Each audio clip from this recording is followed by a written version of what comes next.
Hello, Toy Collector fans. Universal Toy Collector here, and welcome to the channel. Let's discuss, shall we?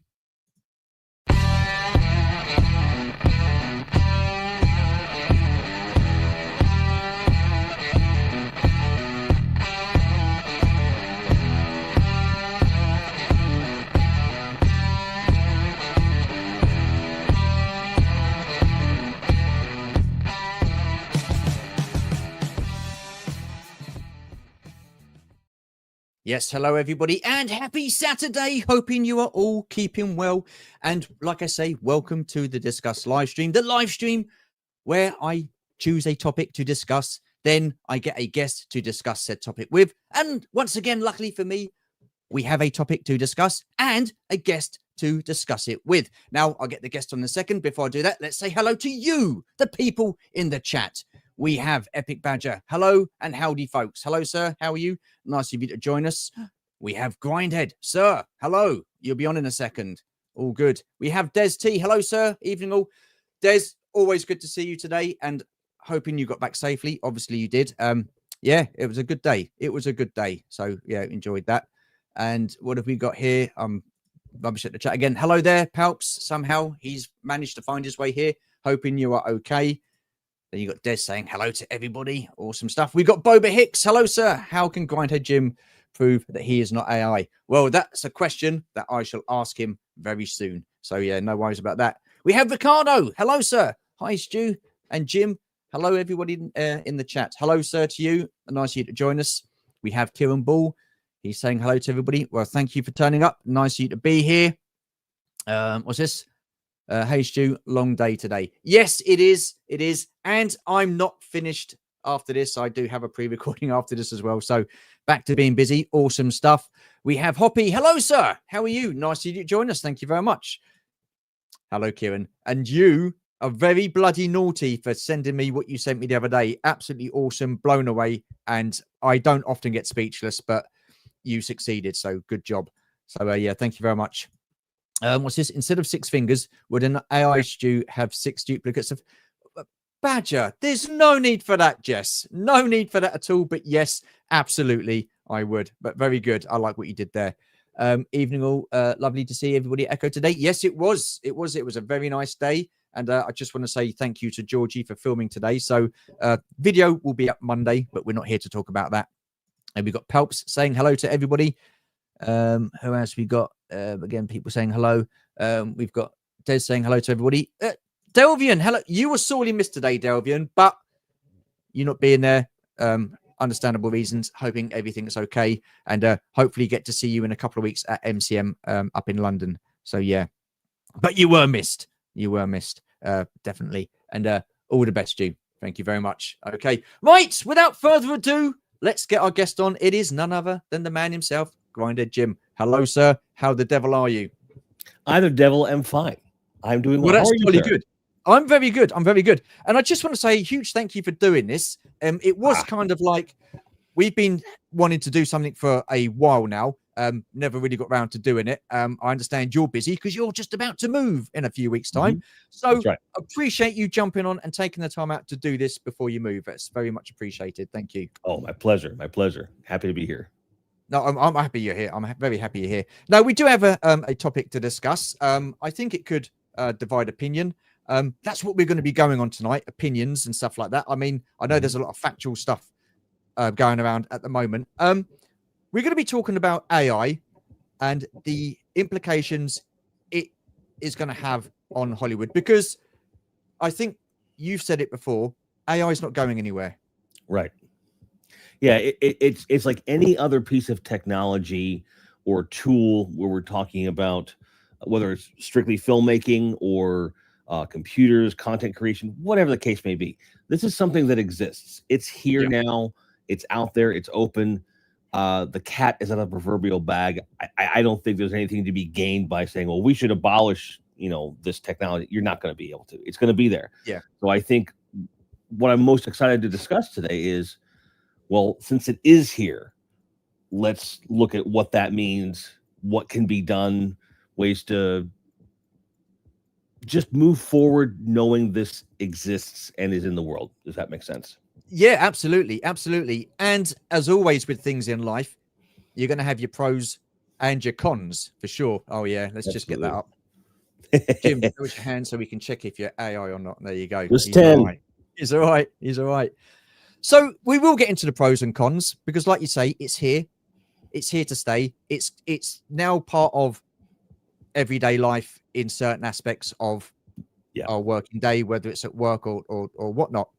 But I just want us to go back to 2023. There was a writer's strike and an actor's strike because of AI. I mean, what were your thoughts and opinions on that, please? I think ultimately, when you talk about signing away your likeness, I think it should have just apply universally. And Yeah, just like with any other new piece of tech or effects that come along, they have to account for that within what we're talking about with likeness rights. Because I think that's what it mainly was about. My voice, my face, all this stuff.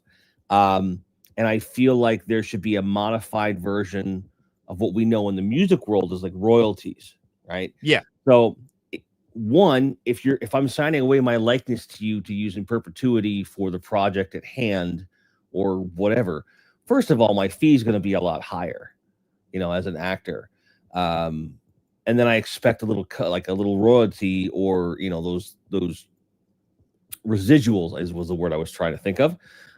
Each time you use it, just like it would be when you do a rerun of a television show or something. yeah, I think they were in the right. I think that generally speaking, they got a pretty good, they got a fair shake at the end of the day.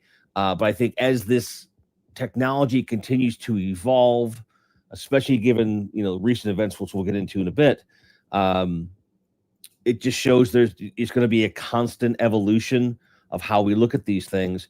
But it certainly put a spotlight on the issue, and hopefully it's the sign of good things to come.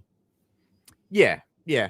I mean, a lot of them would, like you say, it was their likeness and stuff like that. They were saying that there was going to be AI that are going to create the stories instead of having the writers. Right. Surely someone needs to input this information in to a program to create a story. So, sure, I don't think, but I mean, my view of that is, and it was my view at the time, with what Hollywood are churning out at the moment, story wise, can AI do any better? Could it have done any better? Well, I will say this. I think we both agree that generally speaking, Hollywood is churning out a lot of rehashed ideas, kind of hack stuff, generally speaking. Yeah. They want to stick with things they know. They're not willing to take risks like they were back in, say, the 70s and 80s. And that was really because studios were changing ownership and they didn't know what to do. So they just kind of let the creatives fly. And now we're back around the opposite of that spectrum. I think because we already have a glut in Hollywood of just all these rehashed and hacky ideas, I don't think you'd get anything better from AI. I think you would get more of the same, because it's been proven that the learning model that currently exists in most AI programs is completely dependent upon knowledge and achievements that have occurred before. Yeah. It's generally speaking incapable of an independent new thought process. So when we're talking about creative stuff, it's just going to be an amalgamation of things we've seen before. Yeah. And if we get lucky, it will be shuffled in such a way it's not immediately recognizable. But I don't think we're there yet with this technology. So depending upon where it goes and kind of being the self-molding clay that occurs, and having someone behind the wheel saying, well, no, let's change this, let's change that,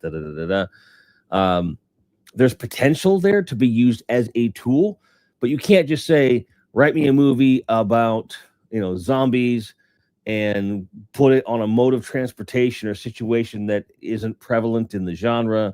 I need it to be this long with this kind of, and then you're going to get a perfect movie come out. There's going to be human hands that would have to mold it and change it and things like that. That's I agree that human interaction is not in danger of going away. I think that even if they're reliant on that stuff, you Yeah. still would have to have someone come in and adjust things. Yeah. Before we carry on, let's just jump into the chat. So Boba Hicks has put, I got jumped before by a couple of AI bots. They threatened to inject me with malware if I didn't empty all the crypto and NFTs out of my pockets and hand them over. Well, there you go. Well, it's a good thing he had some of those McFarlane digital toys. Absolutely. To hand More over. human than human. Yeah. Mm. So Ricardo has put, watch the trailer for the new movie Mercy with Chris Pratt and Rebecca Ferguson. It's not AI generated, but it's about the dangers of AI. Oh, interesting. So was the Terminator. Yeah. The Blacked Out Ewoks. This is an AI version of Blacked Out Ewoks, and my algorithms lean towards typing the word hi for some reason, and also thanking Stu for something called a lift. You are more than welcome, my friend. Thank you. And you certainly weren't AI in the car earlier. So awesome stuff. Mm-hmm. What's this? Hi, BOE. Great seeing you today. Yeah, absolutely. And he's put, hi, Des T, and thank you for the mince pies in the clip. What? You were giving out mince pies? Well, I never knew that. I never knew that. What the hell? So that's the writers. Then the actors, I think they were worried about the sort of like extras losing out to AI actors and stuff like that, and having backgrounds created mainly of AI people. I mean, because this will affect a lot of people. It could affect people that do voiceover work. I mean, how do we know that some of that is now not AI? Well, we know for a fact that some of it is actually. There's an article came out just yesterday that as part of his last will and testament, James Earl Jones signed over his performance of Darth Vader to Disney and Lucasfilm with the express purpose of keeping Darth Vader's voice consistent with what he had done in the past moving forward, and that they get to use it for anything. And that was kind of, they made a little deal or whatever, and he had to record certain things and build the AI model and stuff. So we had a period of time between the prequel trilogy and Rogue One where there were lots of video games coming out and different kind of media with Darth Vader in it. And James Earl Jones didn't turn up to any of those sessions. And we got some interesting takes on the character, some of them very close, but it's never, his voice. So depending upon how you look at it, it's either no one gets a chance to do a better Darth Vader, or we're always going to have the iconic voice that we expect, and we'll potentially never be disappointed again by a Darth Vader performance. Do you feel then with that, when it comes to people like James Earl Jones, I mean, he is so well known for the voice of Darth Vader. Obviously things in life happen. He's passed away, but for them to keep making films with that character in it, do you think that that's the best, if they got permission, that's the best time to use AI instead of just using it like willy-nilly? Because then you are putting people out of work, aren't you? So is that the best I would agree with that. You want to carry that on?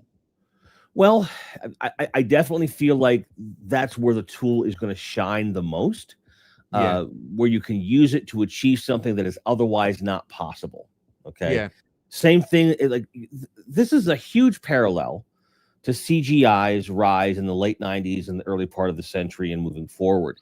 Everyone's like, oh, it's going to put makeup artists out of business and practical effects and this and that. And yes, some of those fears were definitely proven true. Yeah. My shining example is the soft reboot prequel of The Thing back in 2011, where they had gone to great lengths to do practical effects for all of the alien stuff. And the studio at the last second slapped CGI over top, and it flopped horribly. And I just feel like CGI does give us opportunities for spectacle and things we cannot do practically. That is I think it's indisputable. But I also think we let that pendulum swing too much where you can use practical, people are not. Like, there's a huge glut of horror movies out there where they don't bother with the fake blood on set, and they just have digital blood splatter, and you're like, I can always tell it looks like strawberry jam. So it's like, on one hand, you got low budget. This is something they can do that's very inexpensive and easy to correct in post, etc., ad nausea. But for the people that have the budgets to make it look really good, you are missing out on some of that visceral physical effects. And I think with AI, Yeah. we run into the same thing when we're talking about voiceover. Could you use them to fill in lines to see if the lines work? Yeah. So I feel like a good way to use it would be, all right, I have a scene that I need to make happen that we didn't get on the day. Yeah. I want to mess around with dialogue to see what the beats are going to be. And then you can have the voice actor come in after and kind of hit all these things once you've nailed the lines you want with the beats and the shots that you want. So you're not wasting their time or your money trying to figure things out. Because I will tell you, most creatives, especially actors, from what I've noticed, we hate waiting for someone else to do their job so we can do ours. The waiting around is the weirdest and the most horrible part. So maybe they can use the tools in that way to avoid that. But the idea of a completely synthesized voice replacing the slot of an actual voice actor took her job. Like, I don't think that that's a good idea. Do you think Hollywood would learn their lesson? Because, when CGI came into full effect, everybody was blown away by it. Wow, look what they can do. This is amazing. But then what happened was, over the course of that time, I think there was an over-reliance on CGI. Yes. And I think it's more prevalent now that the CGI is that good that they're using it to mask up really shocking storylines and stuff like that. So they're hiding behind CGI. Look what we can dazzle you visually, but we're not going to, dazzle you story-wise. Do you think there will be an oversaturation if this AI does properly kick in, especially with voiceovers? Do you think there could be a danger of oversaturation of AI? Because, I mean, when we talk, we there's all kinds of emotions with our voice. We can, we can give off any emotion with our voice. Do you think that will be able to be picked up by the use of AI? Do you think you'll be able to get that true emotion with an AI voice? Or do you think it's going to be robotic?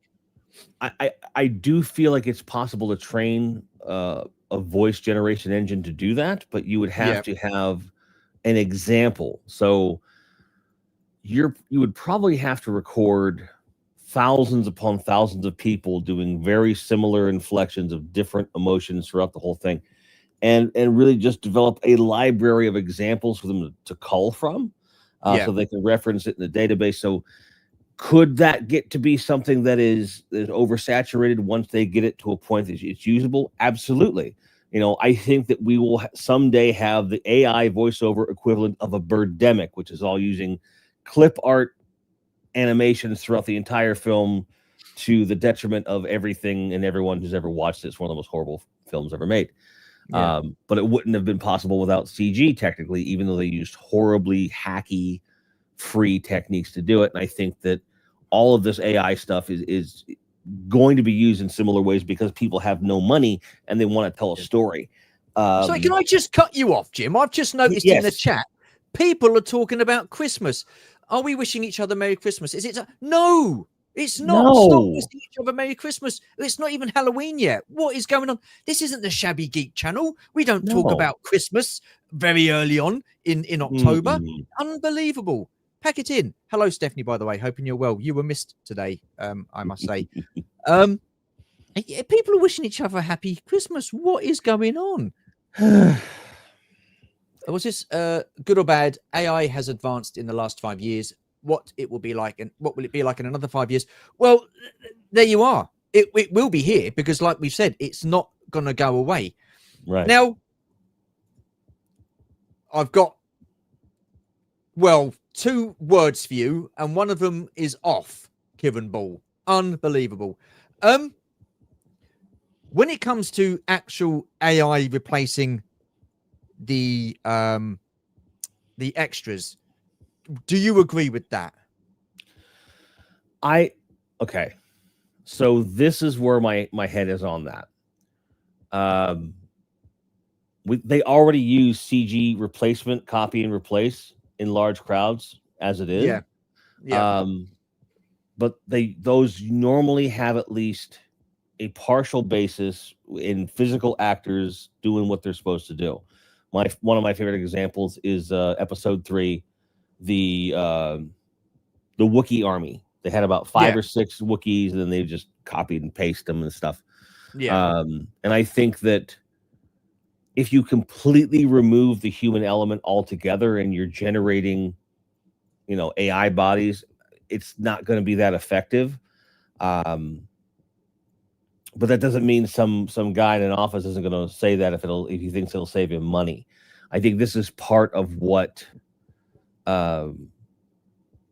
actors and filmmakers should be fighting for when they're on these strikes and things like that. So, for example, they should say if there's, if a scene is written where there's, let's just keep it simple, 100 people are supposed to be in this scene. You must guarantee that at least 15 to 20% of those people, or 10% of that populace, is live extra actors. I think that that's how you combat the thing.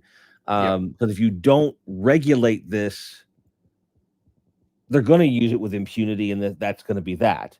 So, because anything they can do to save money, they're going to do. That's just how it is. But just like with practical effects before it, there are some things that you cannot computer generate. And I'm going to believe. But the thing is, that's always been the thing, though, isn't it? I mean, you look back to, say, for example, the Emperor's arrival in Return of the Jedi. Mm-hmm. A lot of those stormtroopers and biker scouts and the rest of the army builders, they were matte paintings, and then you had a handful of people there. So it's not like this is a new thing, right? So, and again, you said it as well, CGI. When you come to, I mean, do you think it would be better used for things like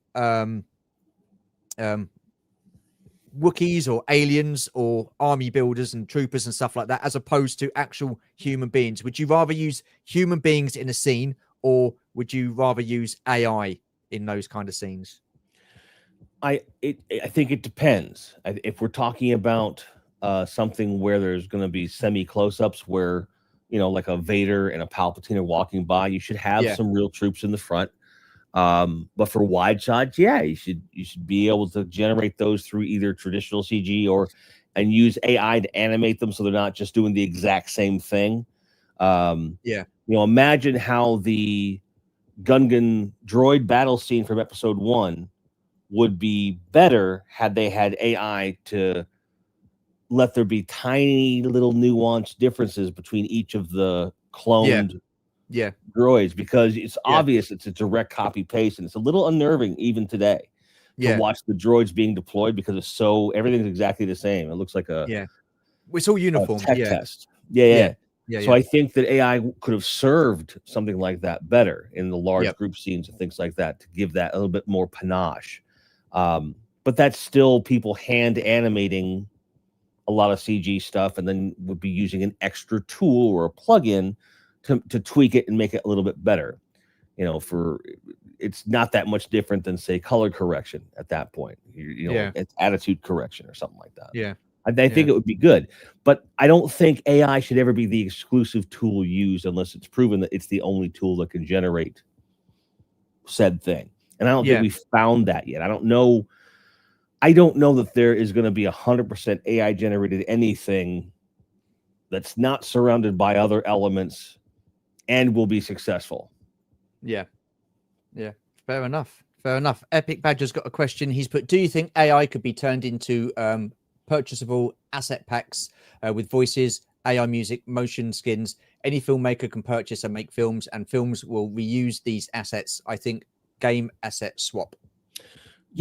And I think there's going to be right, and I think that you're going to see the same thing we see on like Steam PC games now, where there's going to be some stuff that's really cool, like making creative use of those stock assets, so to speak. There's going to be complete hack jobs that are just wastes of time and money grubs. I think all of that's possible. I mean, we already do that to a certain degree in music. Like, for example, I used to, if I wanted a certain guitar sound from a certain studio room, because of the way that the wood and the marble floor reflects and this and that, I had to go there. But now I can take a plug-in of someone using a mic stem from that room, or like miking a guitar speaker cabinet from that room, plug it in on my laptop, and now it's like I've recorded in that room. So I feel like that's certainly something that's going to become more prevalent in film as well. I think it could be a valuable tool, but more often than not, I think when you rely 100% on the new thing, the new tool, it's going to be obvious, and people aren't going to latch onto your story unless it's really compelling. Yeah. I mean, like I say, AI is in everyday life in one respect or another. So when they went on strike back in 2023, do you sort of like sympathize with them? Oh, yeah, And of course. yeah, absolutely. Because I don't relish the idea of there being someone who would come in and play for example, play a character I've played instead of me, unless I'm not able to do that for some reason. Okay. I don't like the idea of really wanting to try out for a role in a project and then being told at the last second, well, we decided to go with AI instead because we just want to be able to tweak it completely. It takes some of the soul out of the idea of storytelling, because filmmaking is a collaborative process. It's not just the actors. Yep. It's not just the actor doing exactly what he or she wants to do. It's the director and the writer and the crew and the actor all working together to create that illusion and make sure that everyone is satisfied in that creative process. Yeah. And you take a lot of that input off the table when it's one guy saying what they want this computer generated object to say. Yeah. Right? Yeah. So I do feel like we have to protect the human element of human stories. We do. And I think that was a first big step towards protecting the integrity. I just want to touch on a point that you made. You said it would take the soul of the storytelling out of the storytelling. Mm-hmm. A lot of people would probably argue right now that a lot of the soul has gone from storytelling with some of the stuff that's coming out of Hollywood. Would you agree with that? I would agree with that, and I would have agreed with it 10 years ago or 40 years ago. You don't have to look very far to find vapid, soulless BS being slattered on the screen. I just think more people are aware of it and complaining about it because it's hitting the properties that they're used to. And these big tentpole things that, in the past have been devoid of such crap. Look at the opening of Dial of Destiny and how that was handled as far as CG and face replacement and voice de-aging and all this stuff. And while parts of it were, I think, very effective for what they were attempting to achieve, you also have a story that's like at best, and the AI machine did not churn out that story. A human being did, and they thought it was okay to put on screen and spend all these millions of dollars. So anytime someone says that tool is going to bring down the integrity of this and that, I'm like, yeah, you risk that happening, but we don't need a new piece of tech for that to do that. We're already sucking the life out of a lot of these things and properties and ideas that we used to love. Yeah. So can you blame people then for saying they want to use AI more in movies because of what's being churned out? Do you think we'd have this problem if, I know we keep going on about it, about the 80s and the films that were made in the 80s and the 90s and probably the early 2000s and stuff like that. If Hollywood were churning out unique films, stories that we'd never seen before and stuff like that, and or stories that we'd never heard before and stuff like that, and it was a good quality of film with the good acting and everything like that, do you think we'd be having this discussion with AI? Yeah, I do, because I think that my best example, and I don't mean to be Star Wars centric in my ideas, but it tends to work because Star Wars has always pushed technology forward, so it makes sense to me. Yeah. You look at the original trilogy, special edition or not, but the original trilogy and the main parts of that and how it was humans touched every single piece of that, right? And then you get to the prequel trilogy, and especially with the larger, expansive CG stuff, by the time you get to episode 3, it's like the opening sequence. I should really be impressed at this thing, but I know that there's no model work in here at all. At least I assume it's all computers at this point. And I think and again, George Lucas having a way bigger stranglehold on all of the creative decisions in those prequels. It becomes a more singular vision, which I think for him was a more satisfying process. But for the audience was a less satisfying product. So I think with AI, you're looking at the same thing. If people use AI and they think they're going to circumvent Hollywood's vapid crap, unless you have a really, really vibrant idea that you can see through from beginning to end, completely to fruition without any help, AI is not going to help you tell that story. You know, the collaborative nature of film, you have to have more people. So it's kind of like when you're cooking or baking. Good ingredients in good measure will create a good dish. Like we say in the Marines and certainly in the recording studio, you put shit in, you get shit out. That's what it is. So I think that AI is just another means, an easier process. To do either good things or bad things. It's all about where it starts. I find it interesting that you said the more people that are putting ideas in, the better the outcome of the film. Is that, am I reading right? Is that what you, did I hear that generally right? I think generally speaking that's true, because you have a crew of multiple people that all have their say in their craft of what they're doing. There are some directors that are singularly capable of saying, I want the lighting to do this, I want the camera to go here into this shot, I want, you know, this, you know, your Ridley Scotts, your James Camerons, you know, those are once a generation people. Okay. But the majority of film directors out there enjoy a collaborative process, you know. And I think that if you remember that, and some of the most heartfelt films that are out there had small but mighty crews working really hard to create the illusion of whatever story they're trying to tell. It is not just a director saying action and cut. That's just not how it works. I get that. But what I'm getting at is the fact that the sequel trilogy for Star Wars, and sorry to bring Star Wars up again, but the sequel trilogy of Star Wars had a shitload of producers, and you know, you had the director and writers and stuff like that. For me, I think there was far too many people involved in that. I don't want to go down this road because this is not what we're talking about. Of course not. But I don't think more is better in some regards. But there's a sweet spot, right? There's not in the sequels.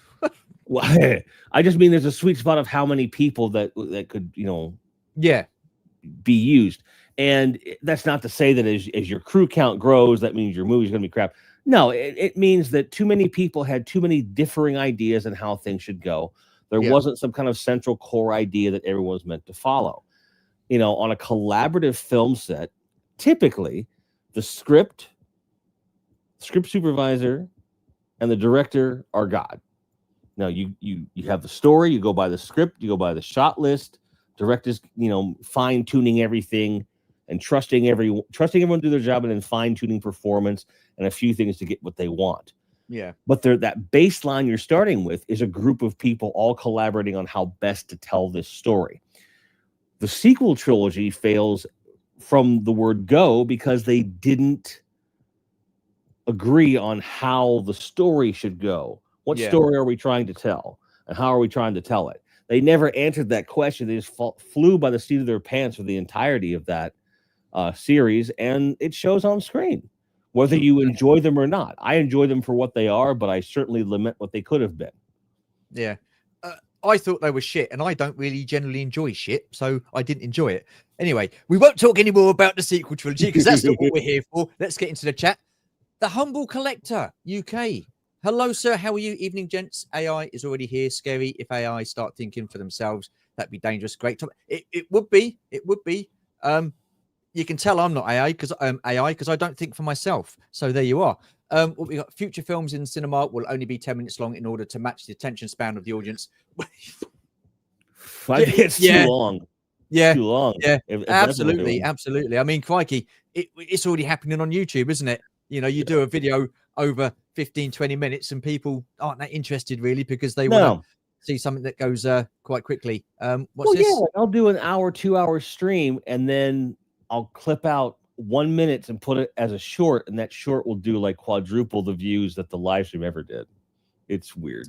Yeah, yeah. Hoppy's Creations has said CGI will use AI faces more to offer a real look with crowds. Ooh. What's this? Let Loose on Toys has put higher Universal Toy Collector, House Tricks, Puppets All the Way, and FX. Yes, They're looking at practical listen, stuff. I've got to say, for me, as much as I like CGI in films, I think it should be there to help the film along, not have an over reliance on it. I like the old-fashioned way of doing things.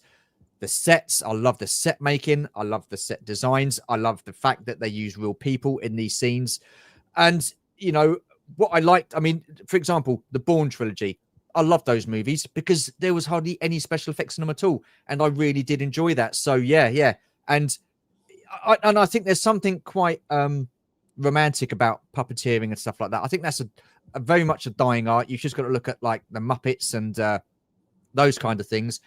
I think if you used CGI and AI for those kind of things, I think you lose that. Well, like if we're going back to how technology changes things, right? I'm a big Godzilla fan, huge, and suitmation was the way of the world for the first 70 years of that product, and barring the American iguana movie. But by the time we get around to the 2014 Godzilla, the legendary, that whole those 4 movies, and you look at Shin Gojira from Japan and also Godzilla -1 in Japan. All of those feature entirely CG kaiju. But the majority of those films also relied on motion capture to get kind of the plotting suitmation vibe. Like they would put weights on the guys and stuff to make it, you just don't have to make the foam suit anymore. So do I mourn the loss of need for suit makers? 100%. That's an art form that we need to continue.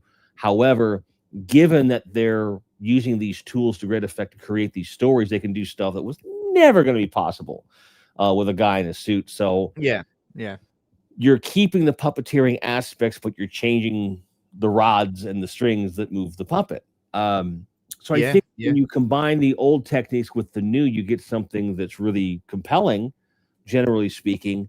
But also, just like with the suit makers, the puppet makers and stuff like that, I think that's a shame that is largely not being done. But when it comes to puppets, I have to point out, a lot of us might love the Dark Crystal or Fraggles or Muppets or what have you. Yeah. Mainstream audiences didn't exactly flock to the theater to see the Dark Crystal. Okay, there's still a relatively small percentage of we humans that like the Dark Crystal. Yeah. Well, it's definitely look, listen, I'm not saying it's for everybody. It is a niche kind of genre. I will admit that. If you don't like puppets and Muppets and puppeteering and stuff like that, you uncultured swines. That's all I can say. We have I've already read this one. Donut. Yes, there you go. AR movies are on YouTube, i.e. the Bruce Lee one.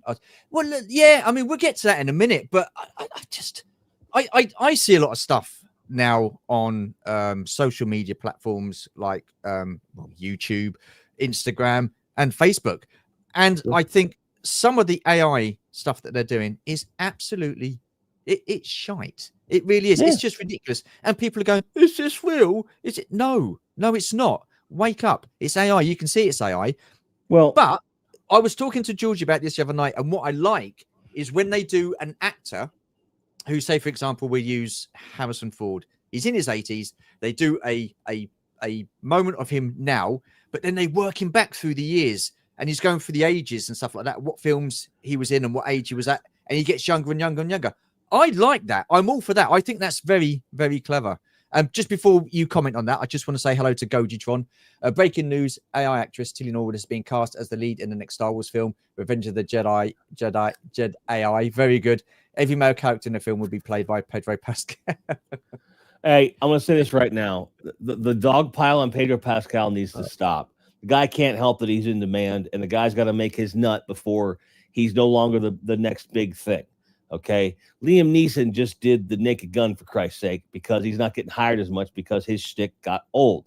Pedro Pascal is going to be in the same place in a couple of years. Let the man make his money and shut the fuck up.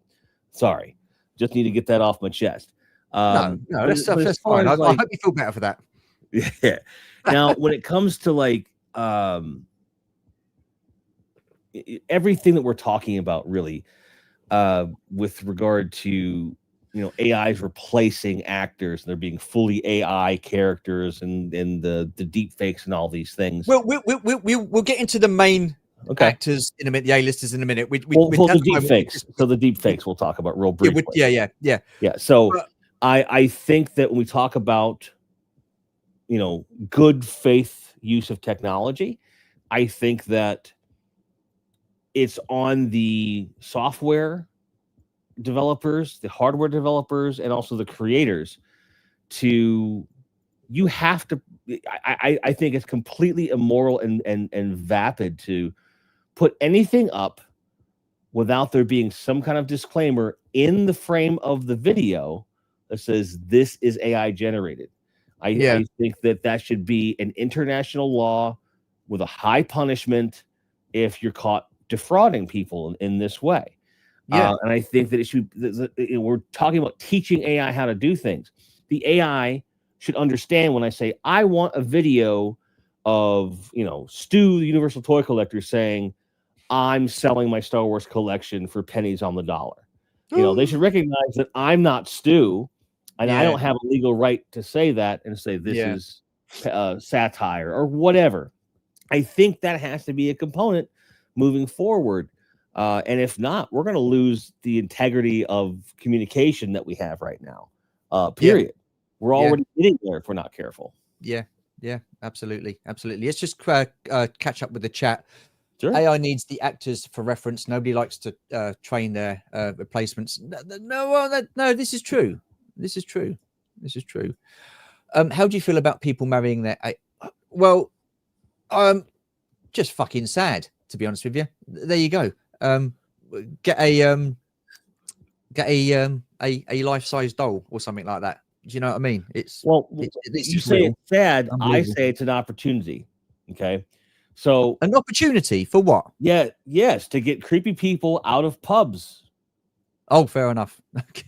Okay. If you want to marry a computer-generated program and it makes you happy, and you're not bothering people because you were never properly socialized, you don't know how to socialize, and you have no desire to properly socialize, you want life to work the way. If you're a creepy person, that's what I'm saying. Okay. And you want to marry a computer, go for it. Stay the hell out of the pub, and I can have a better time. That's what I'm saying. Gary's Grails, hello, sir. How are you? Nice you to join us. Thank you very much. Let's just catch up on the chat. What's this? The great Grindhead Bake Off.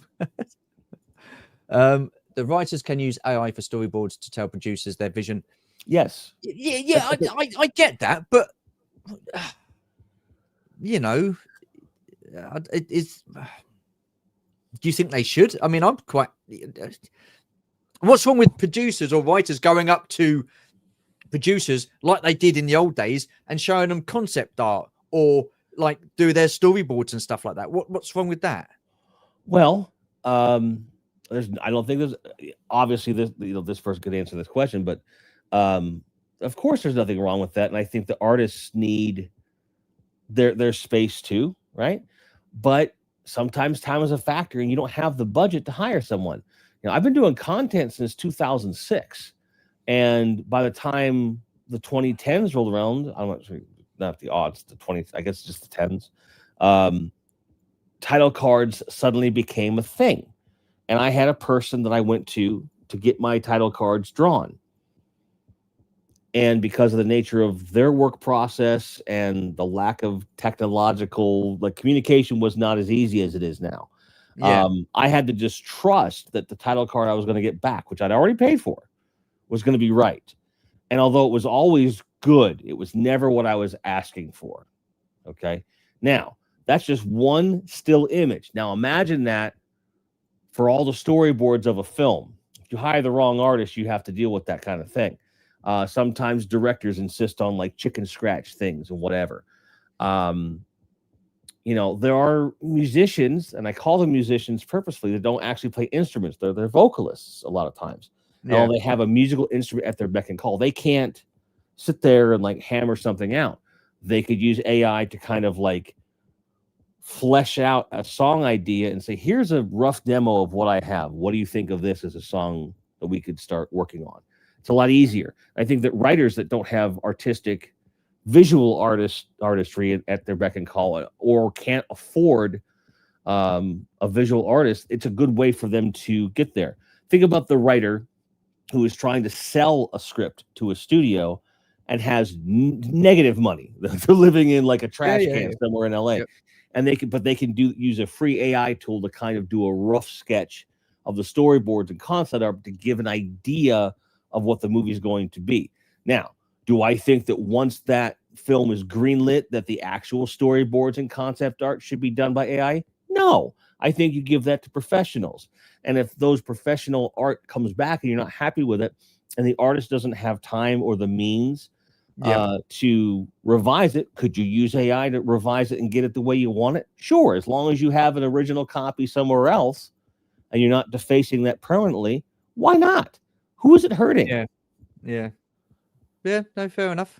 Perhaps has put, it's little known fact that the sequel trilogy films are Christmas. Oh, unbelievable. I could do with a CGI face and I force light. What's that? Light what? Lightning. Lightning. Force lightning. Yeah. Unlimited power. Oh, I see. Yeah, lightning. Yeah. Lightning. Yeah. What's this? I want to see Alien 3, but with Stu playing every character. If AI can give me that, then I'll be happy. Well, I'll do my best. I'll see what I can do. I especially want to see the one where the xenomorph's right up in Ripley's face. Oh, yeah. I would look good at that. That would be awesome. Yeah. I thought Stu was in Alien 3, then I realized it was Brian Glover. Wow. That's baldest, Kieran. That's baldest. Unbelievable. There was a good short video on YouTube the other day by who's that? Kurgasat about AI. 51% of internet traffic is AI bots. Oh yes, the dead internet theory. Wow. Yeah, that's for those of you who don't know, the dead internet theory is that the majority of all traffic on the internet is not human, and that the moment that occurred, the internet became a dead space. Not dystopian at all. Enjoy your day. Thank you. Gap, hello, sir. How the devil are you? Nobody wants to live $6 to, especially with an animated My Pony tattoo, and he shoots blanks. Hello, everyone. Wow. I don't know what to say about that. I do have a My Little Pony tattoo, absolutely, and no comment on the other part of that. I have a comment on the entire thing. Syntax is important. Punctuation is important.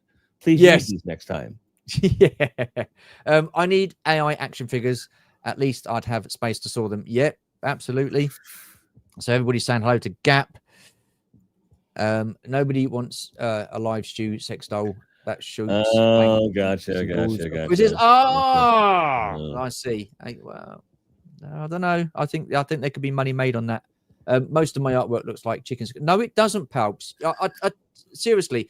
And this is another thing where AI is, in Hollywood, it could affect musical scores. Would you need a musical conductor to produce the big scores? Would you need a full orchestra, or you could just use AI?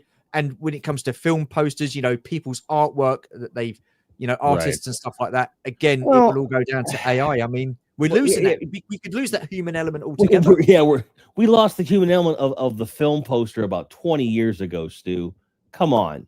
We're I'm all behind damn the times. I'm behind the times. I don't keep up all with the them. movie posters now are like just Photoshop the actor's face, and everything looks the same. Oh yeah, There's comparisons online, and it'd be one thing if Drew Struzan and people along those lines. There's a lot of people that have made great posters over the years.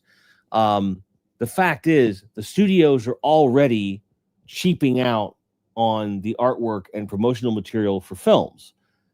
Adding another tool to make it a little bit easier and faster to do that isn't going to change the Hollywood attitude at all. People love to point at AI as this thing that's like causing all these things that are happening. It's much like your original point. Like, why are we arguing about AI ruining Hollywood when Hollywood's already ruined itself in many, many ways? I think that this is just an extension of that.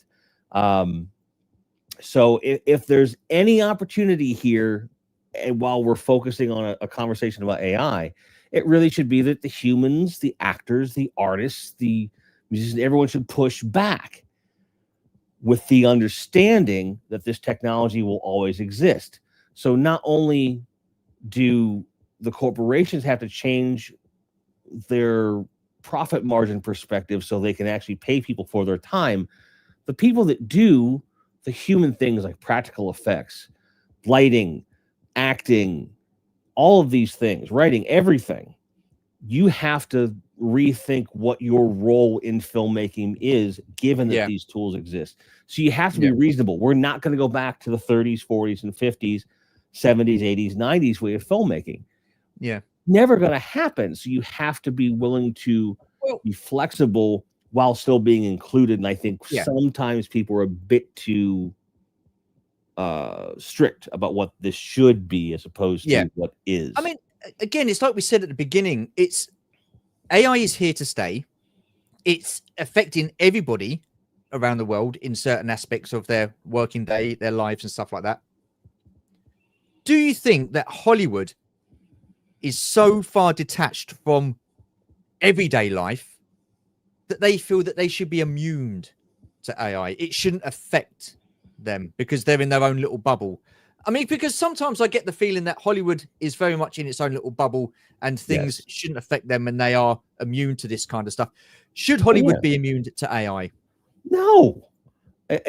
One, that's preposterous. It's impossible. It's already there.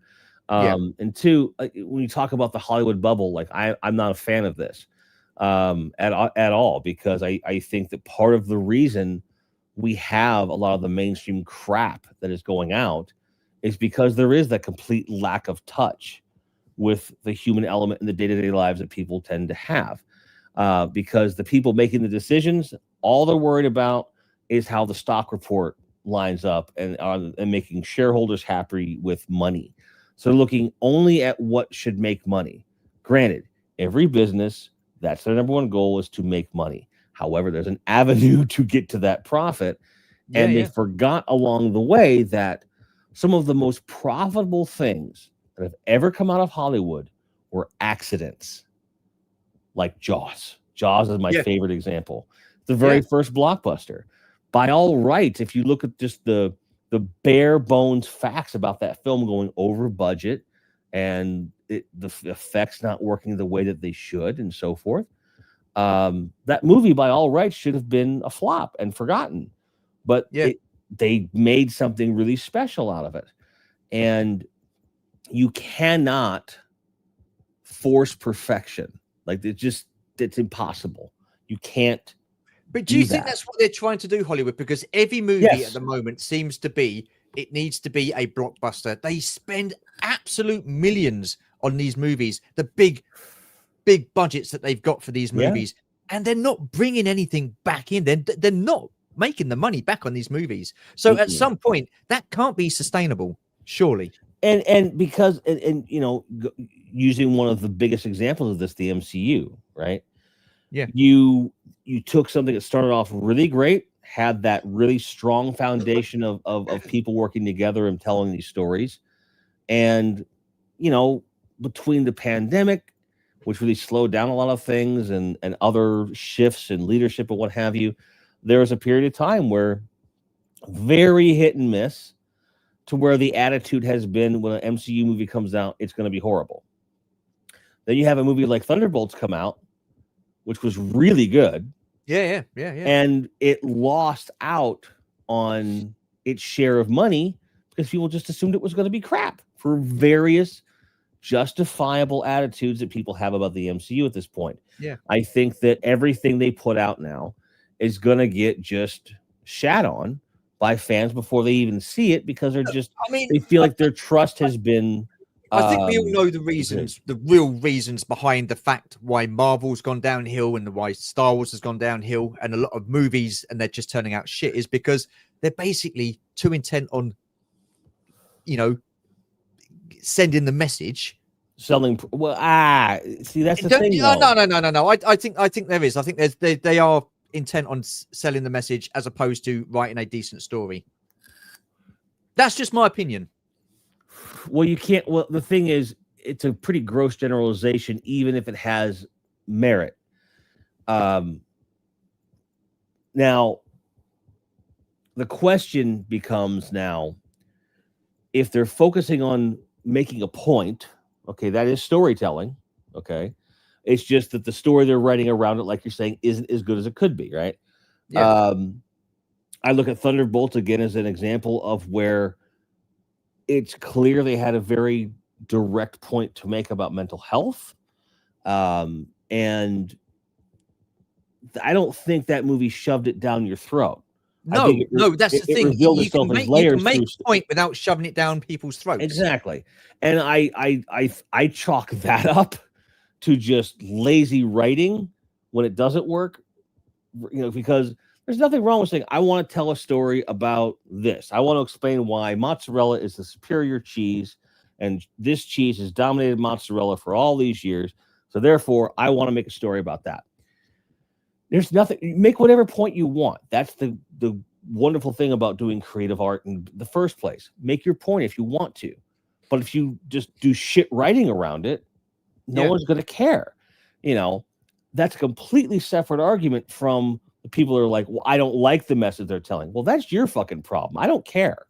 That's a valid reason not to enjoy a film if you don't like the message that it's sending. I understand that. That's fine. But that's a personal opinion. If the story were well written and it made a point you don't agree with, I think that the opinion of the film might be a little bit different too. I agree with you. Listen, I agree. I think if there's a point that they're making and I don't agree with it, but in the content of the film and the story, and it fits into that story, then I don't have an issue with that. I'm like, I don't agree with that. That's bang out of order, blah, blah, blah, blah, blah. But I thought, what a fucking good film. I'd like that. Do you know what I mean? But I don't like it when it has the message has no content in the story. It's just, do you know what I mean? Right. That's what I'm getting at. Well, right. And I will use this example only because it's blatant and it's small, right? Yeah. I think that at the end of a Star Wars film, and if you have two people sharing a same-sex kiss, and it's the first time it's ever happened in a Star Wars flick, is that noteworthy? Sure. But you don't have a press conference about it before the film comes out to announce it happening. You leave it in the film, you let it tell its little tale, and then you leave the discussion up to the people that watch the movie. I think where they're making the mistake is like, look how progressive we are. Like, who cares? Be progressive, move forward. That's fine. The issue. But don't beat me over the head with it. Like, I want to see these things on film. These stories deserve to be told by competent filmmakers. And I don't think that you should be getting a little Girl Scouts merit badge or a Boy Scouts merit badge because you made something that is progressive. You just let the art tell its own story. I think that there's this sniffing of the own farts. And I think that goes for no matter what you're talking about. Like, you could make a movie that was pushing traditional 80s nuclear family values. And if you make a good movie, like, okay, I'll watch that movie and maybe I won't necessarily agree with your point, but if you make a good movie and entertain me, I'm happy. But people, no matter what point they're Yeah. making, they're forgetting about the entertainment part, and that's, I think, the Yeah. problem. Yeah. They're too worried about promoting the idea of the film rather than letting the story tell itself. Yeah, and that's the issue. Right. Yeah, Yeah, I agree. that is I the agree issue. 100%. That's the issue. But Let's just I quickly. think I just want to make clear. I think it's irrelevant whether or not a person agrees with the point the film is making. The quality of the film should be the focus. Yeah, exactly. Yeah. And like you say, there's just tell the story. You don't need to explain what goes on. Oh, we've got like a progression. I mean, look, listen, films have been in a progressive state since time began. Yeah, There's been that's what they're there progression. for. You know what I mean? So, but they don't beat Yeah. you around the head with it and announce it before a film's out. Well, you know, right, a film will sell itself on the quality of the story. If the story is great, I mean, you can have a film with absolutely shocking special effects, but the story is there. You've got a good story. You could have a film with the most dazzling special effects, and the story is absolutely shite. Do you know what I mean? You look at a film like Godzilla -1, where if you'd have just removed all references to kaiju and Godzilla, that would still be a bang on film, right? And I think there's other films that it's reversed, where without the effects, you've got an even worse movie, but it's bad that goes to worse. And Gap, I apologize. I wasn't trying to like talk down to you. I was trying to make a quippy, sarcastic point. I apologize. Oops. My phone can't translate my I have the accent. same problem with my Amazon A word over here. She just got upgraded to AI, and sometimes she still doesn't understand me. I don't know what it is. Maybe it's the mustache. It's muffled my voice. I don't know. I don't know. Delvian says, and he makes a very good point, there are added costs to using AI. It uses much more energy than standard processing and uses more water for cooling. Well, yep. That's a whole other conversation. But yeah, it definitely. The thing is, any tool, there are resources that are being put into it, right? You have human actors and human writers and so forth. They're taking up water and electricity and food too. Granted, AI is exponentially higher use of some of these resources, but depending upon what you're making, some of these make more sense in the moment. You know, maybe you want to have a big crowd scene in a place that is really violently inhospitable. Like a really bad desert on a really sunny day or something like that, or the cold or whatever. So you film all of your shots with motion control in the way you want against what they call a plate, which is your background. Then use AI and CG to put in all of your shots. Even if you film them, use it for compositing, using the technology to make it so that 100+ actors and extras don't have to worry about getting injured or hurt making something. I think that's a valuable use of those resources to save other resources. It's a balance. Absolutely. Let's just quickly catch up on the chat again. Should be posting up a couple of vids this weekend. Oh, right, okay. Having a little conversation. If the best today's Hollywood can make is the shit that is Tron Ares, Hollywood should embrace AI as soon as possible. See, I've not seen the film. I've heard bad things about it. I will make my own mind up. George Aitken, hello, sir. How the devil are you? Hoping you're keeping well. Will AI allow more grassroots creators produce their own content, though, taking that monopoly away from the bigger studios? That is the hope, I think. I think that opportunity is there.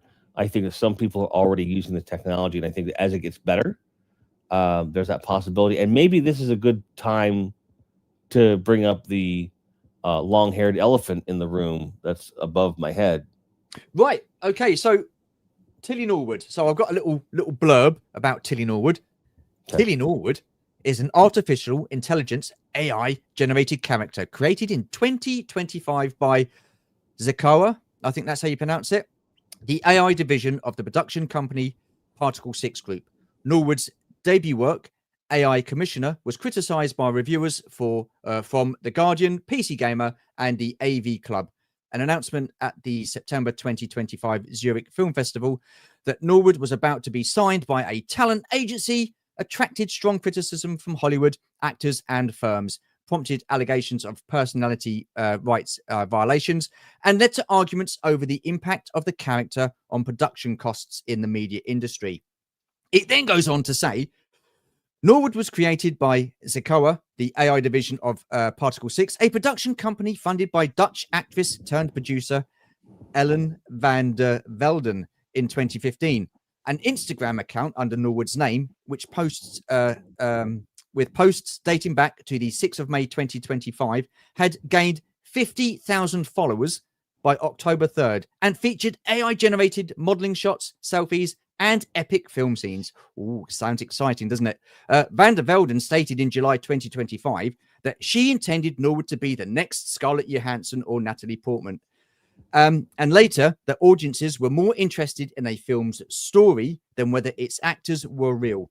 Particle 6 has stated that using Norwood could cut production costs by 90%. Now, I've got a couple of pictures of Tilly Norwood.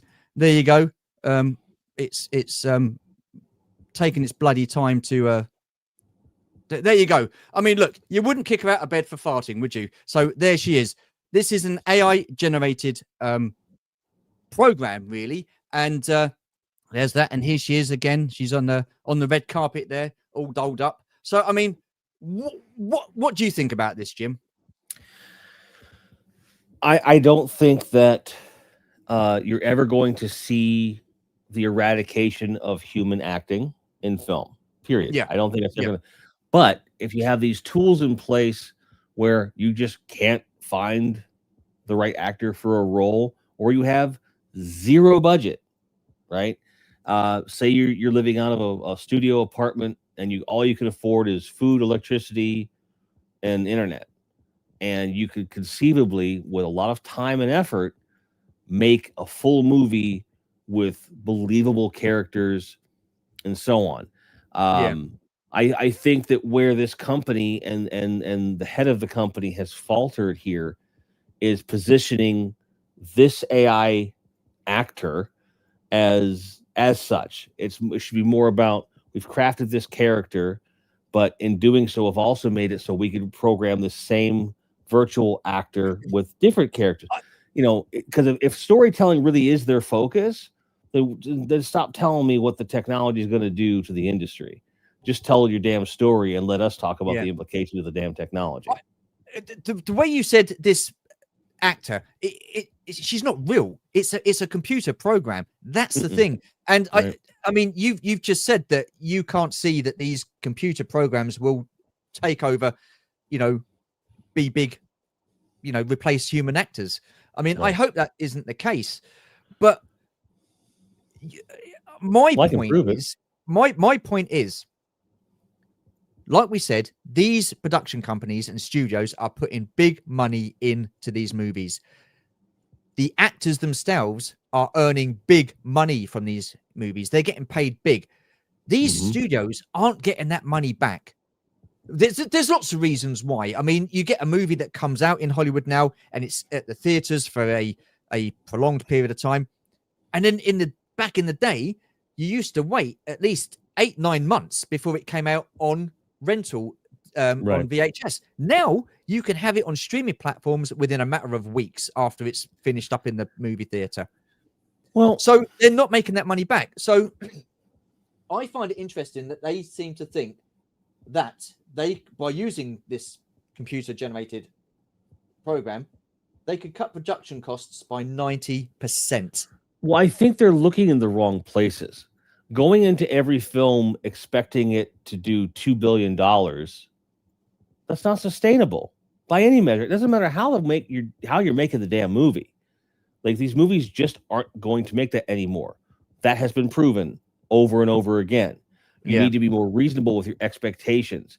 Maybe don't pay Adam Sandler $50 million to do it. I think roll again. Maybe think rationally and reasonably about, one, for the high paid actors, you're making too much. I'm sorry, buddy. You are.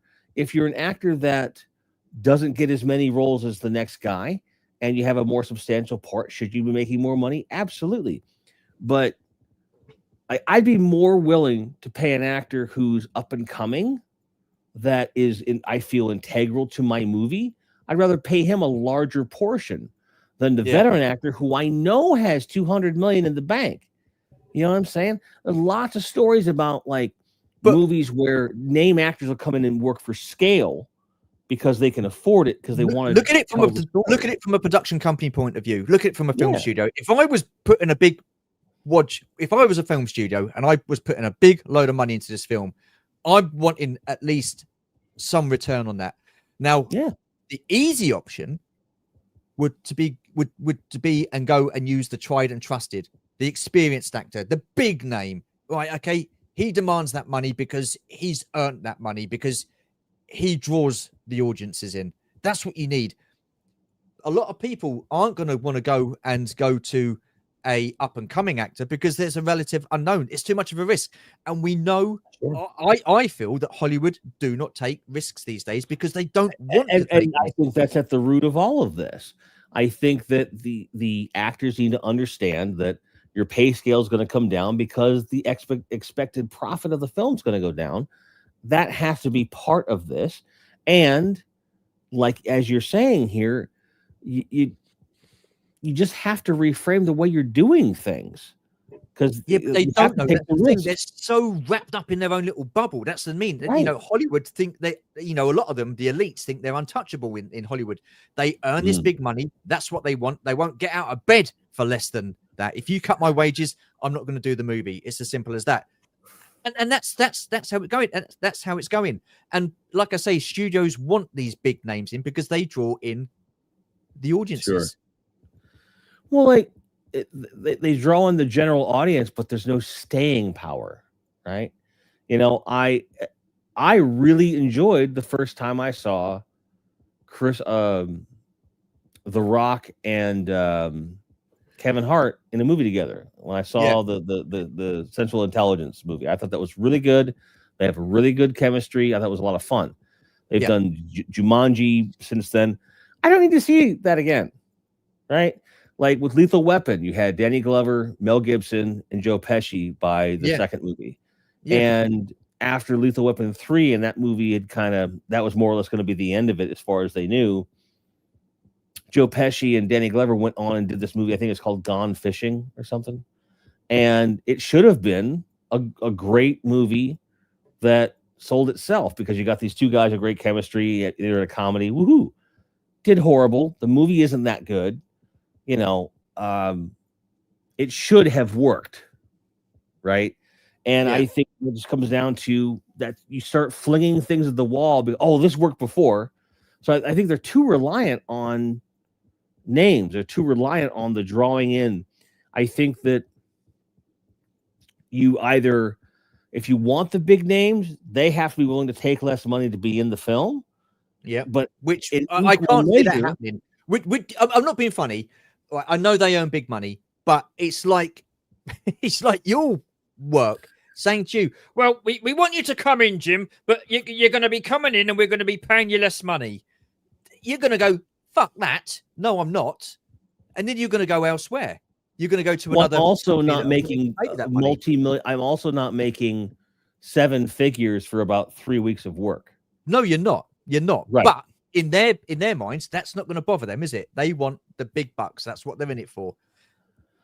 And if that's what you're in that space for, fuck off. Get out of art. I'm sorry.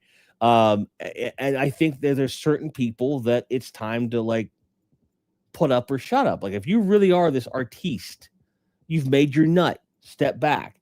You know, you have the Screen Actors Guild operates unlike any other union I've ever seen. Right? There's not caps on salary. There's no system to figure out who people getting paid. Appreciate you joining us. Thank you, my friend. I feel like that's a problem. I think that on one hand, yes, you should be fairly compensated for the work that you do, and given the fact that you don't work the same hours as a 9-to-5er should be taken into consideration. However, huge comma, you need to be reasonable about what that amount is. I think that if, you know, especially with actors, if they were more equitable and fair about everybody in that pool of actors getting paid what they're worth, everybody, the term starving artist would start to become an anachronism pretty quick. Right. But so people don't want to spread the wealth. I've got an example here. So, Black Widow released to theaters by Disney, starred Scarlett Johansson. She said that because I think apparently Disney said that they weren't going to release the film on streaming until so many months after the film Right, I was remember. released.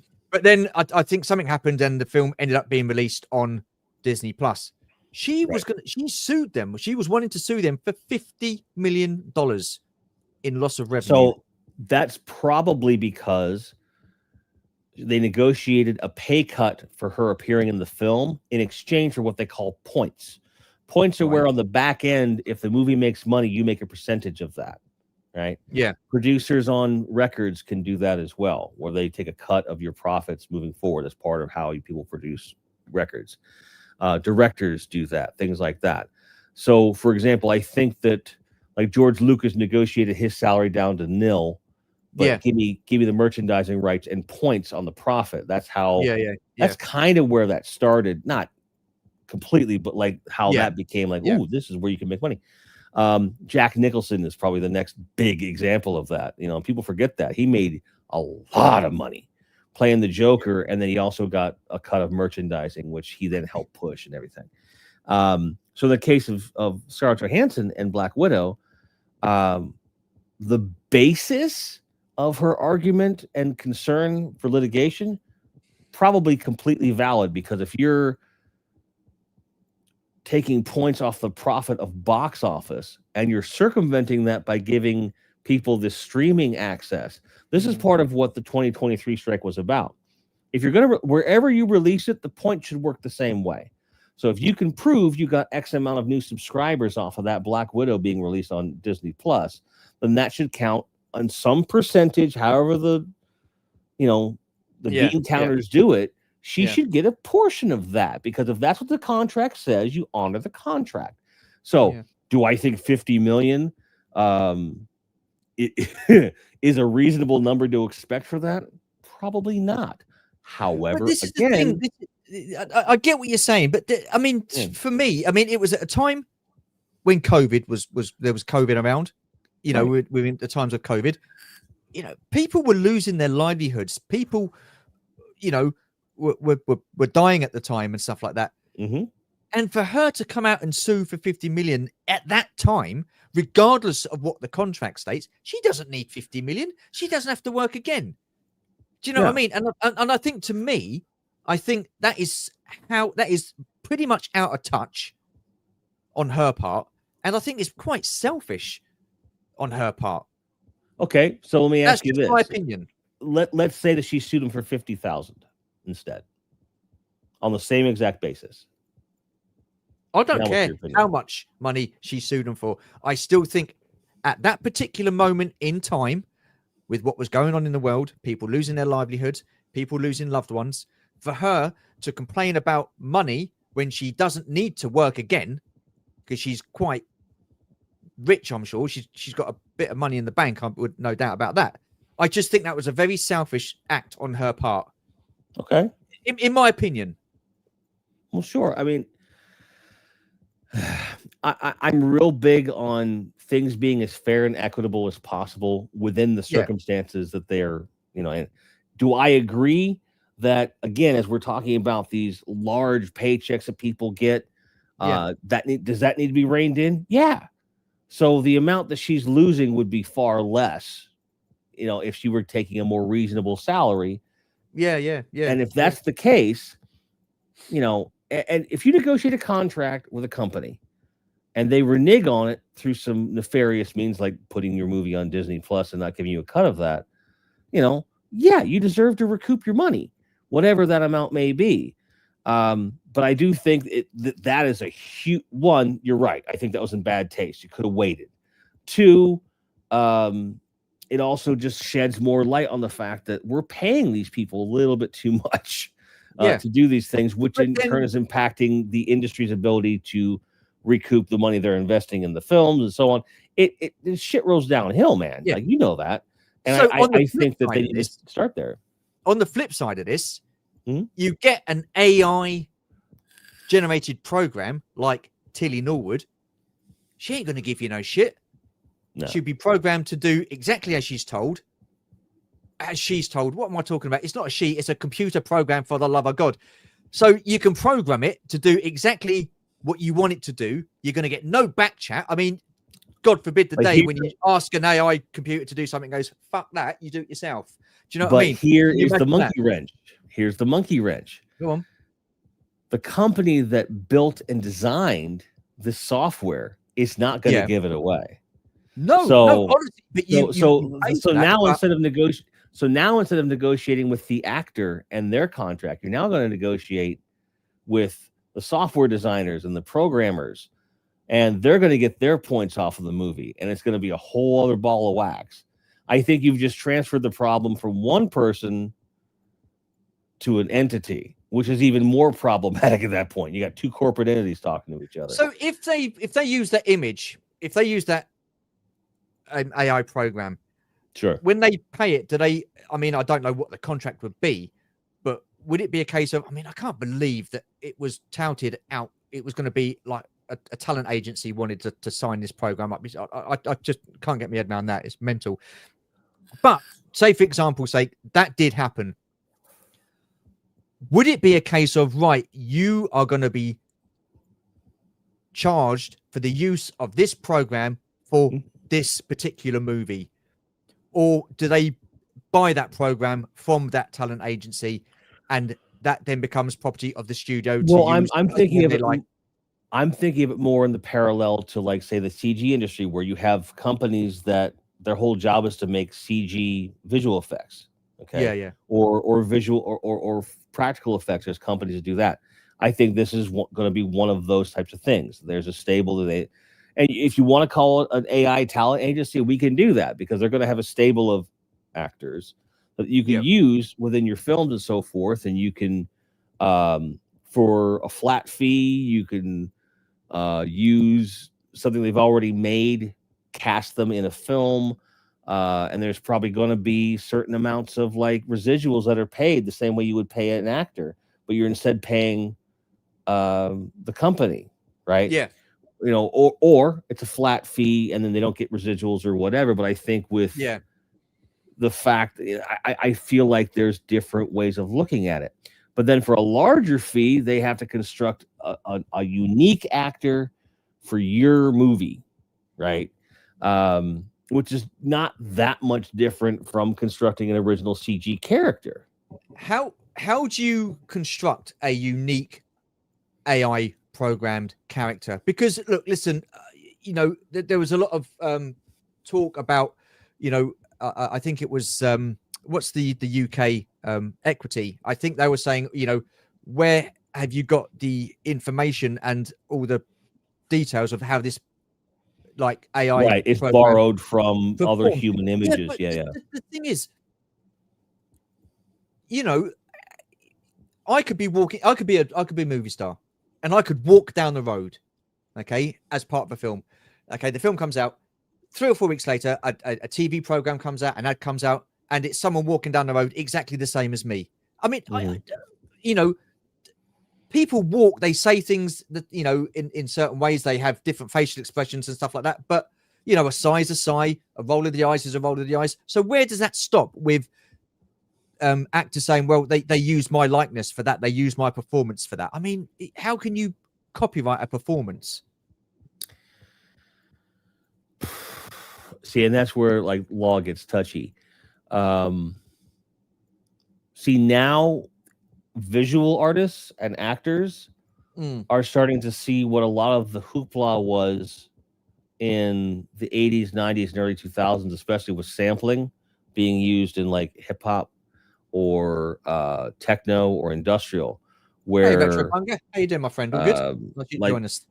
The most famous one probably being Vanilla Ice with another one bites the dust bass line. You know, where it's original bass line is dun dun dun dun dun dun dun dun dun dun dun dun dun, and his is dun dun dun dun dun dun dun dun dun dun dun dun dun. It's not the same, but like that's, you know, at what point does it cross over from being a fair use repurposing of something into outright theft, or something that at least should be credited and then paid for as some kind of a residual?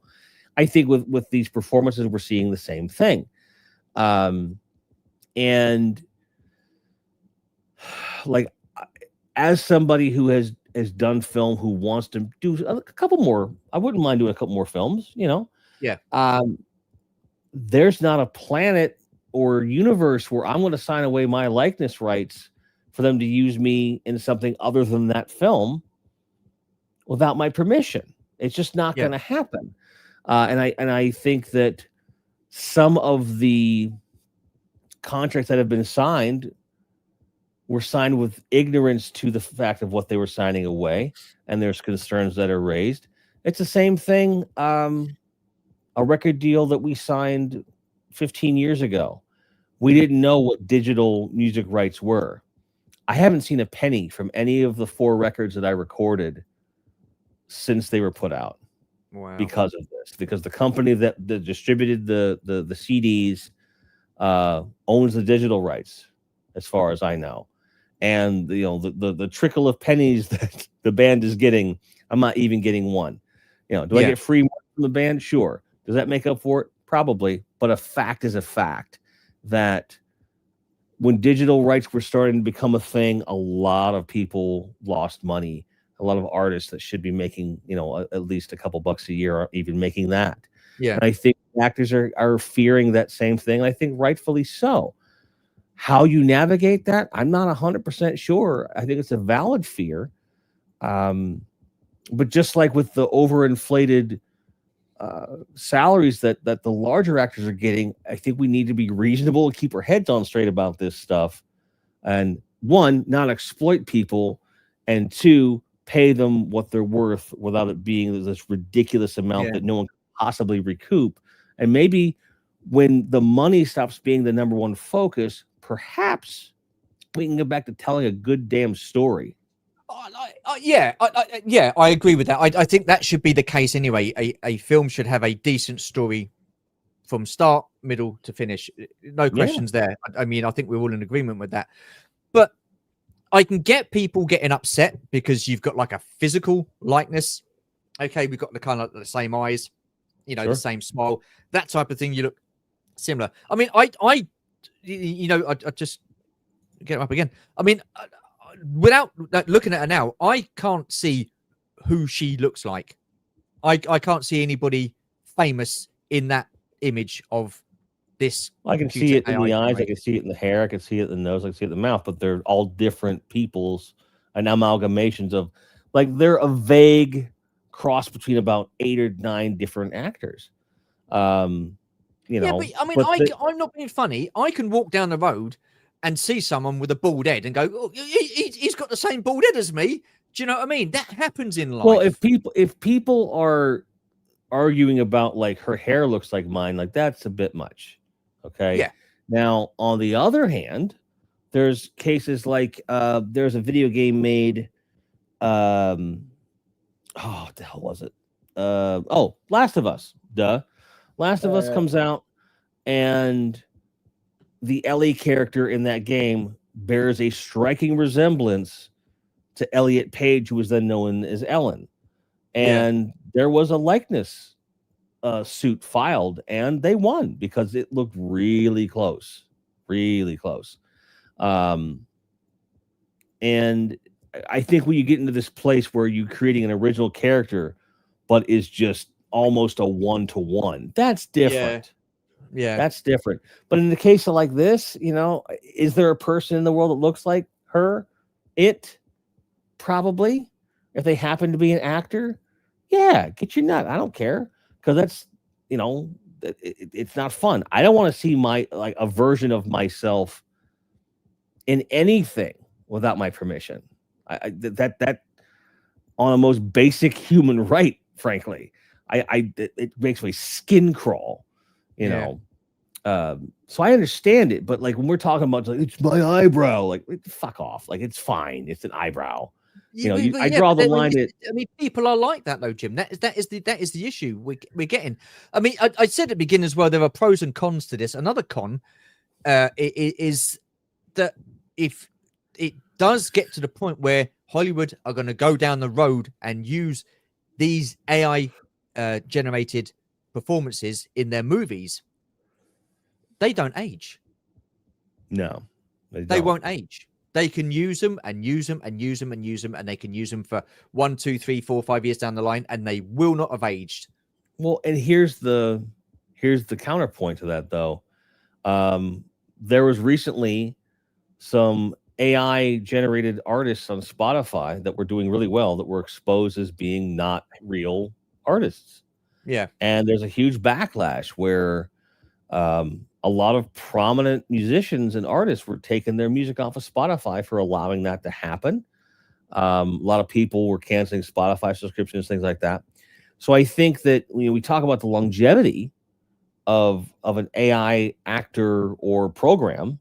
Yeah. I think it's completely dependent upon how you use that technology. Because if you just throw an all AI made movie out there, even with the human hands behind it, kind of twiddling the knobs, Yeah. I think it's going to get universally rejected by the human part of the industry as well as the fans, because it's just like, I don't want any part of this. Yeah. I just don't see that ever being a success the way culture is today. Yeah. 50, 100 years from now might be different, but right now, it's no way. It's no way. So I think the argument with there being ageless, character actors, I think that's awesome. I think that there's definitely it becomes a pro. Depending upon the types of stories. And we talk about a con, not a con. I meant a pro. It was supposed to be a pro, not a con. So right. I apologize. And and that's okay. And I feel like there are some characters in some types of storytelling where you really want that to be the case. There's a way of combining old with new, for example. What if instead of recasting the physical actor of James Bond, you decide, between fiddling and diddling, get to where you have a definitive look for James Bond that isn't necessarily just Sean Connery, but you have a starting point, fans vote, and everyone, the whole world agrees this is what James Bond looks like, right? Now, all you need is a voice. And that means anyone, no matter how... I could do that voice. I would be bloody awesome at Sean Connery. Well, I am. So now you have this whole other thing. And just like the other, but you also have the opposite can be true. Yeah. What if you've got a really, really physically imposing person and they've got great physical presence, their facial expressions, their inflection as far as how they look, how they move, the way they do their stunts, they're incredible. But they sound like this. Right? So what if you replace their voice using their exact performance, just altered the voice to sound more like what you want the character to sound like? There's nothing wrong with that. But again, it has a human element and you use the tool to make things better. And it opens up the possibilities of what you can do. I think that when you rely on any one piece of technology too much, you're going to fail on a long enough timeline. And but I think a lot of that comes to holding people accountable for their actions when it comes to the technology and the art that they make with it. The problem I find is that people are focusing on on the wrong things. Like they're not worried about accountability to anything but what affects them personally. They're not looking at it as a whole. And I think that that's often lost in these conversations because art is so personal and subjective. It's hard not to be personal and subjective when talking about it. Absolutely. Right. We're coming up to nearly 2 hours. Unbelievable. That has flown by. So I just want to catch up with the chat before we shoot off. Why do we not see below her waist? Is she a mermaid? Possibly. She could well be. I don't know. We have no proof to the contrary. I'd be more worried about everyone's everyday jobs from AI before being worried about actors working. Yeah, absolutely. Yeah. What's this? Will she be like Hugh Grant? Wouldn't. Well, there you go. Possibly. Only one. Oh, mate, listen, it was awesome to see you today. What an absolute legend you are, sir. And well, it was good seeing everybody. But I don't see you that often. So it was nice to see you. And they're all saying hello to you. And everybody's saying hello to you. Well, Gilster, hello. AI avatar, more less like a cartoon plugin. Oh, well, there you are. I mean, I know Gilster's way well into his films. How dare you, Palps? He was perfection in Nottingham. Oh God, you've set Steph off. Unbelievable.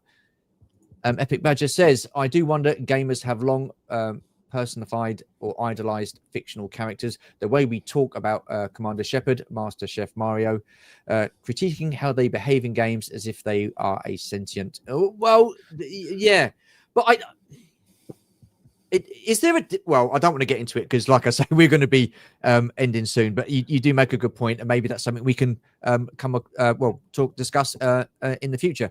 Notting Hill was nothing. Grant was amazing as the Oompa Loompa in Wonka Steph. Oh dear, these two are having a rattle ding dong. I think we have to agree to disagree, Kieran. Well, there you are. What's this, Gilster?